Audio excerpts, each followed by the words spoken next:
Hi everyone, my name's Rob Green and today we're going to be looking at Pandora by ProjectSAM. When I first got the idea to do like a YouTube channel in general, I just started randomly emailing sample library developers because my first ever video was me reviewing my purchase of LA Modern Percussion. Because they shared it, I thought, well, I must have been doing something of some form of good standard because obviously they wouldn't have shared it if it was a load of crap.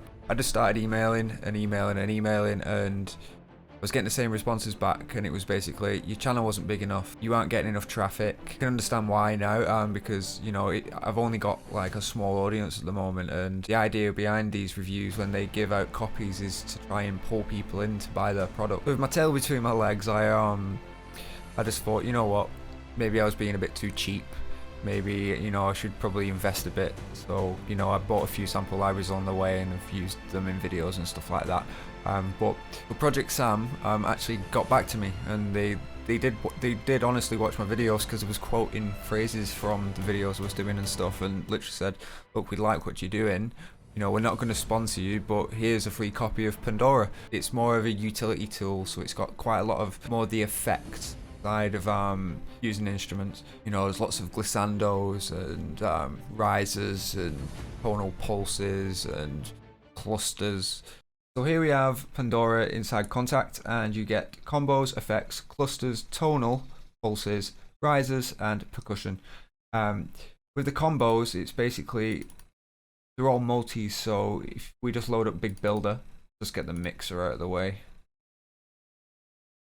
And as you can see, it's loaded up 3 of their instruments here. So it's loaded up the timpani and grand casseroles, a harp ensemble doing a gliss, and it's also got a tutti orchestra crescendo.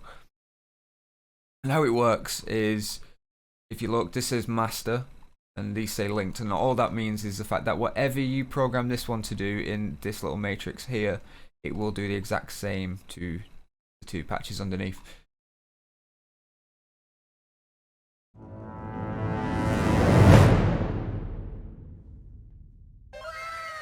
Pretty fucking good. One of the main selling points of this library is the adaptive sync, which is this little matrix here. What you can do with it is you can basically dictate when, like, the peak of the crescendo or whatever sample you're using, when it finishes or when it hits.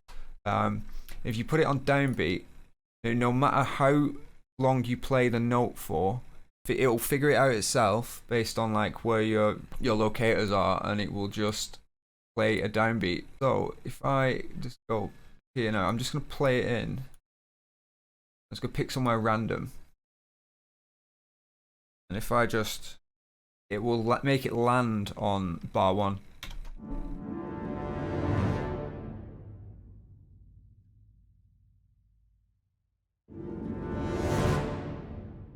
If you look there, like, that's nowhere near on grid, and it still managed to play it on the 1. And that's all because of this downbeat function. And you can also choose how many beats it is in length. So the more, if you put it on 8, it will take twice as long as the default. So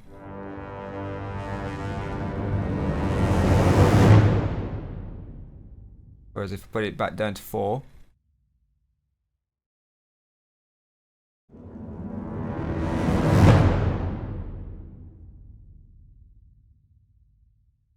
basically what this does is it allows you to basically have that bit of flexibility with like rolls and stuff, because usually rolls are recorded as rolls. It's not like they've just pre-programmed those as little MIDI notes and then it's just been gone up in volume or velocity or whatever. It just gives you that, you know, that flexibility that you're not sitting there having to like work out like off grid when to start the samples and stuff like that. So the next thing I want to look at is the clusters. And clusters, it's like just a cluster of notes, and it, you know, it doesn't really have much musicality in the sense of like it's sounding in key, but it can just create wonderful suspense and a bit of aggression because it doesn't sound quite so nice. So I'll just play some of them notes now, and this is with it as a flutter. Reminds me of like the Matrix Reloaded score and stuff like that. This is it with a soft sustain.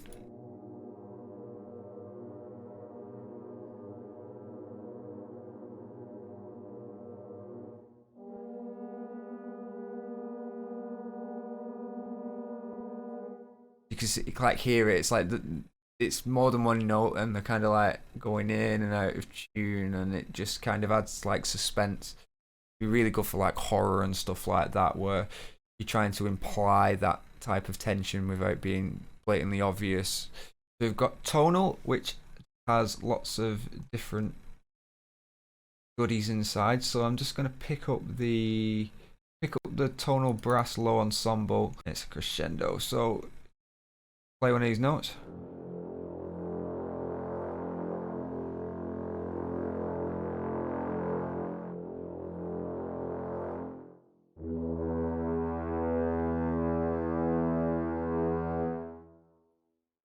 That is only slightly going up in volume and down again, but it'd be good to just actually layer this into like your existing brass libraries, just to give it a bit more balls.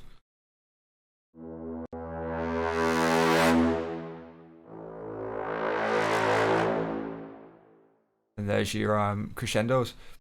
Got the same for strings, so if I just pick dynamic swells on the strings, low strings.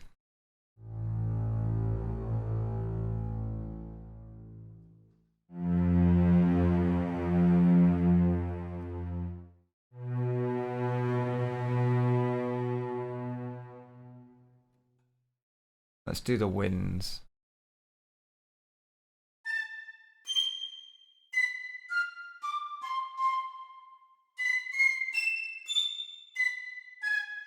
Nice.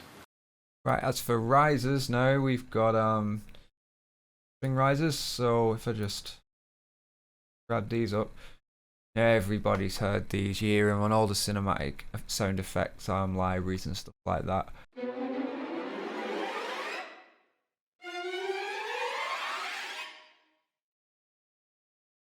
What you can do is you can also add like effects. So we just turn stutter on, intensity, put it on 4, and you basically can add like an LFO type effect to it, which is quite common in trailer music. So you know, you can make it stutter.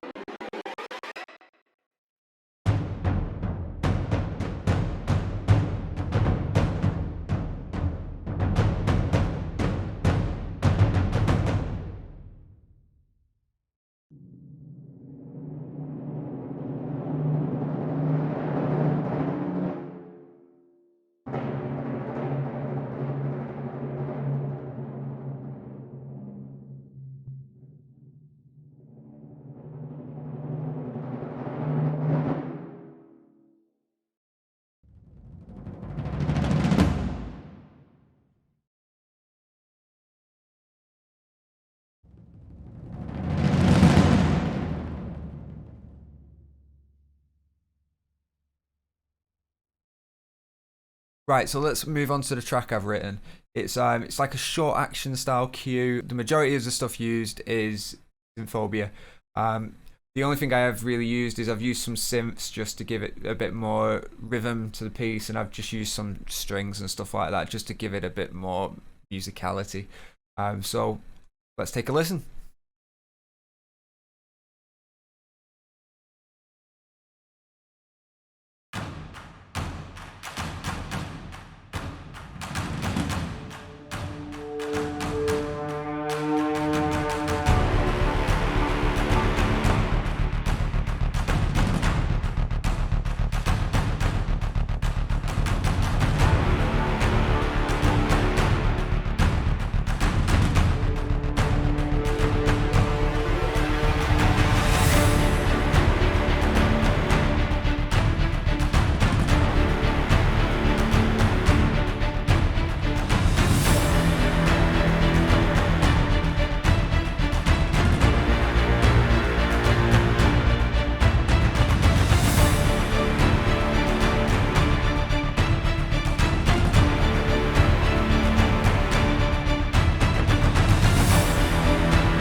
So there you go, that is a track using, well, pretty much 90% of it is Synphobia's Pandora. I really would like to say thank you to Vincent for sending this library over. Obviously, you know, it's taking a huge financial risk whenever you give any product away for free to a complete stranger, especially when, you know, they're bringing no real value to your business. Well, I hope this might bring a bit more value to your business. You know, it's such a kind gesture, and I'm not great at expressing gratitude. Just generally a bit shit at expressing any form of emotion, really. But no, I really do appreciate it. So to all the other composers out there, you know, this is an interesting library, and I would suggest buying it, or if you can maybe get. I know they do a lot of the free orchestra stuff. It's like a mixture of all little parts from the libraries that they use and stuff, and maybe give it a try. But you know, I'm definitely going to be using this in the future. So if you like this video, it'd be really nice if you could give me a thumbs up. As you can see, I'm struggling with RSI at the moment because I'm working too much. Hit the subscribe button, hit the bell icon, and until the next video, peace.